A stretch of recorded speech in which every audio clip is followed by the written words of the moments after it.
magacaygu waa Cabduqaadir Salaad Cabdulle waxaan u mahadcelinayaa hambalyo goonin aan u dirayaa dhammaan dhalinyarada Soomaaliyeed meel kasta ay ka joogaan geeyiga Soomaaliya doorka wada shaqeynta iyo maamulada khaasatan dhalinyarada horta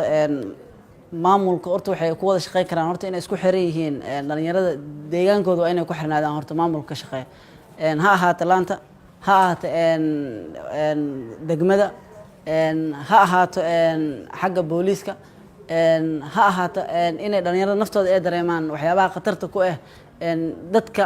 ka celin karo ama macnaha waxyaabaha khatarka ah dadka ka waardiyeyn karo kale inay fahmaan ama isdhexgal bulsho ay sameeyaan booliiska iyo dhalinyarada aad iyo aad dhalinyarada mar walba waxay ka qayb qaadan karaan nabadda dhalinyaro hadii wadan walba wuxuu ku faana waxay tahay dhalinyaradeeda dhalinyarada Soomaaliyeed hadii ay la shaqeeyaan hay'adaha amniga waxaan aaminsanahay